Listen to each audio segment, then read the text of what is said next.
موږ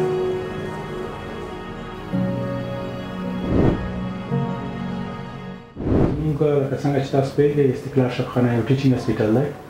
موږ دلته چې دی که نه د دې بر علاوه چې مریضانو تداوي کوو، ډاکټران چې دي هغه هم ریزیډنټان چې دي که نه هغه هم ټرین کوو. سهار وخت چې زموږ مارنینګ رپورټ شروع کېږي، په هغې کې چې کوم مریضان زموږ په سکیجول کې دي هغه تشریح کېږي، په هغې باندې خبرې کوو. د هغې نه وروسته چې دی که نه کوم مریضان چې هغه عملیات شوي دي هغې باندې ډسکس کوو. د هغې نه وروسته چې دی ډاکټران چې دي هغه تقسیم باندې کېږي په ګروپونو باندې.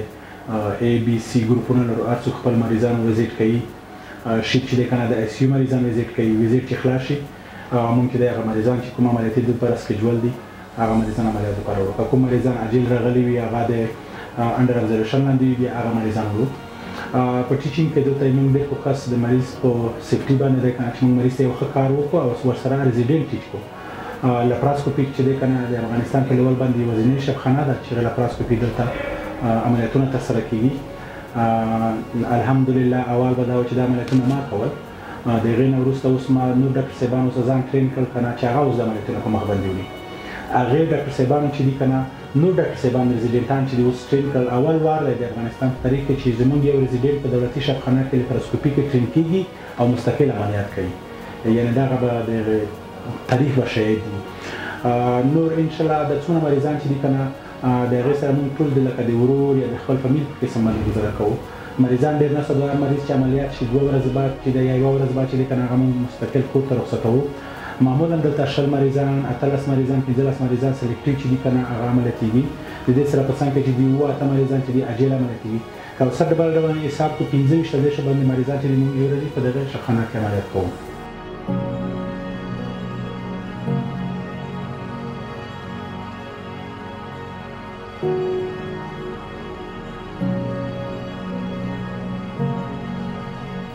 چې ډاکټر صاحبانو چې څه زده کړي دي مشرانو استادانو خواهش مې دی که نه چې په ډېر اخلاص باندې نور ډاکټر صاحبانو ته ور زده کړي. ما چې دي که نه زده کړي دي چېرته یا په ډېر مشکلاتو باندې ما ډېر شیان زده کړي دي هغه چې دي که نه زه هغې ته اخلاص باندې خپل استادانو دپاره د نورو ډاکټر صاحبانو دپاره زه هغه ور زده کوم. نو د نورو استادانو نه ما دا خواهش دی چې هغه څه زده کړي دي ریزیډنټانو ته په ښه طریقه باندې ور زده کړي. مریضانو ته خو زما اطمینان دا دی چې ټولې دولتي شفاخانې بالخصوص استقلال شفاخانه چې دا که نه د دغې دروازې هر قسم مریض لپاره خلاصې دي او د دې باوجود باندې چې دلته د مریضانو بیروبار ډېر دی خو هر مریض ته موږ دا وایو که نه چې هر وخت دې راشي او داسې فکر وکړي لکه خپل کور یې چې وي که نه او خپل فامیل یې چې وي ډاکټران یې داسې احساس کړي او موږ د هغې تداوي کوو.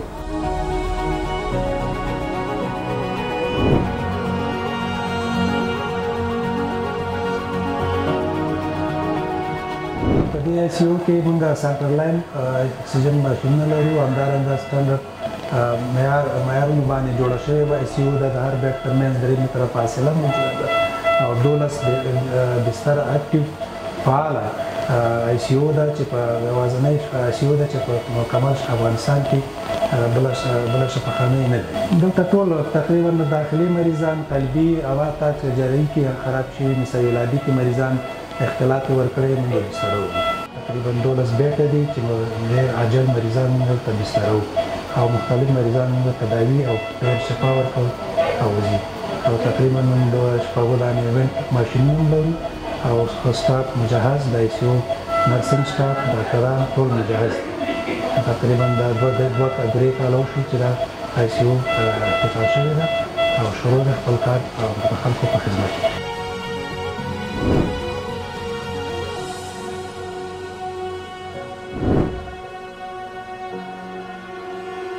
پنځه شپږ بستر اوس فعال لرو په داخله کې او دلته هغو مریضانو ته خدمات کېږي چې هغه تقریبا په لهر تمام بخشونه د موږ د داخلي وارډ تقریبا 15 بخشه لري چې له او پي ډي نه شروع کېږي سراپا مریضان د مرګ تر تقریبا 100 مریضان ګورو او له هغې جملې نه بیا په څنګ کې ورسره ایمرجنسي بخش لري چې د متخصصین د ایمرجنسي هلته کار کوي او کریټیکل مریضان چې مثلا قلبي مریضان، تنفسي مریضان چې اکسیجن ته ضرورت ولري یا قلبي مریضان چې آی سی ته ضرورت ولري یا عادي وارډ ته ضرورت لري هغه موږ بیا دغه ځای بستري او په داخل د خپله د وارډ کې بیا موږ 2 بخشه لرو.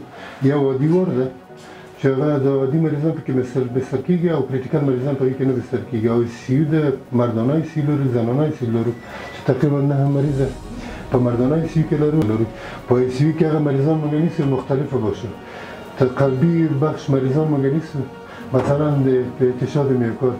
تنفسي مریضان چې د ژمي د زیاتر تکلیف پیدا کیږي د ایر پولوشن د خرابېدو له خاطره، هغه مریضان چې موږ ته راځي زیاتر د COPD چې خونه بغل ورته وایي، د سیاره ورته وایي، آمینه ورته وایي، COPD مریضان، کورپونولر مریضان، هارت فیلر مریضان، دیابت مریضان، رینال فیلر مریضان، تقریبا د کریټیکل مریضان په مراقبت کې بستر کیږي او د مریضانو خدمات په وارد کې موږ کیږي.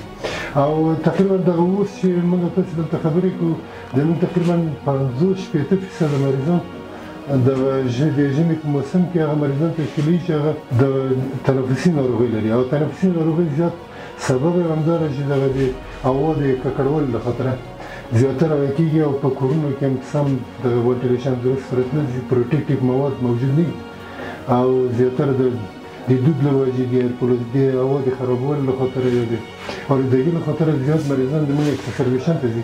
عامل همدغه ده، زیاتر مریضان زموږ د اوس موسم کې همدغه مریضان تشکیلوي.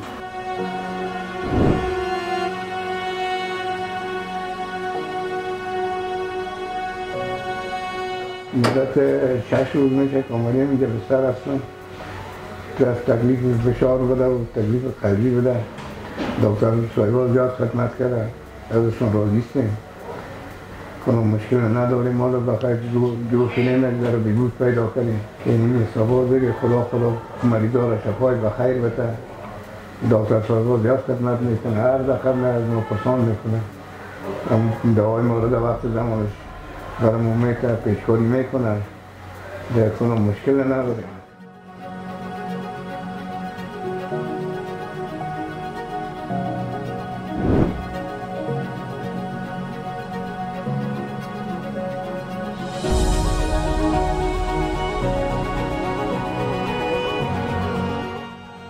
ما روزانه در حدود 50 تا 60 تا مریض، البته در بخش مردانه ما که ما فعلا وظیفه داریم مریضا را میبینیم، روز 50 تا 60 تا مریض میشه که از واردهای مختلف مثل جراحی، داخله، یورولوژی، داخل بستر و خارج بستر مریضا را ما میبینیم اینجا. در تمام شفاخانه‌ای که ما کار کردیم دیدیم هفته 2 روز یا 3 روزی کو بوده و هم به تعداد 5 تا یا 10 تا مریض، ما در روز 20 تا 30 تا مریض معاینه میکنم. اینجا برای مریضای بخش جراحی، داخله، سوختگی، نسای ولادی، شفاخانه صحت روانی مریضاش که من اصلا کانسالتیشن رو میبینم، از افغان ژاپن میبینم.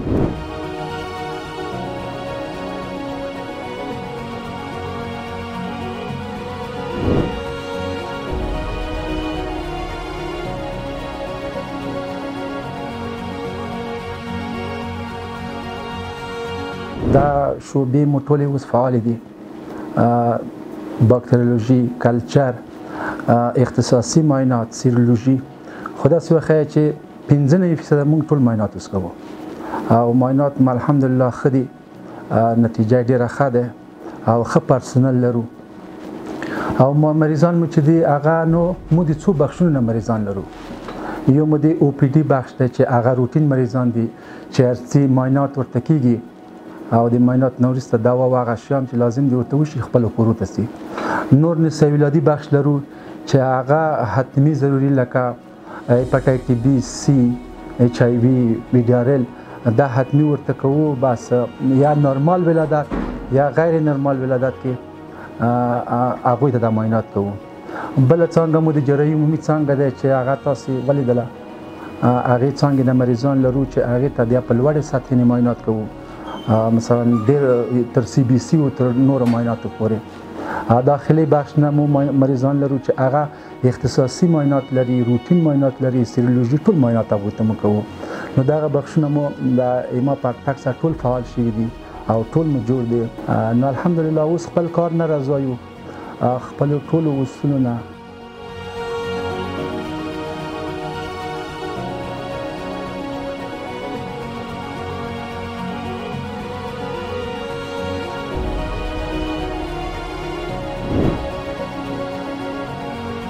استقلال شفاخانه د غرب یوه ګوښې شفاخانه ده. روټین مریضان تقریبا په ورځې کې داسې وښیه چې 140 مریضو ته مو روټین کار کوو. د ورځې 50 تر 80 پورې چې دی که نه بستریز معاینات نه کار کوو. داسې وخت چې غالبا 200 پریمو مریضانو هغه رسیدي چې موږ دلته معاینات ورته کوو. نو داسې هر بخش ته مختلف معایناتونه کوو. داسې نه چې ټول ته یو اندازه معاینات کېږي. روټین معاینات مشته دي، بیشوي معاینات مشته دي، سیرولوژي معاینات مشته دي، دا ټول مکمل ورته کوو. خپل وطندارانو وطنوالو ته مې دا پیام دی چې استقلال شفاخانه شپه ورځ تاسو په خدمت کې دی او موږ په تشخیصیه بخش کې هیڅ کوم مشکل نه لرو. نو تاسو په چوپړ کې هر وخت موږ حاضر یو. نو هر وخت تاسو باید ډېر ښه ډاډ سره راشئ دلته او د شفاخانې نه ښکلې ګټه واخلئ.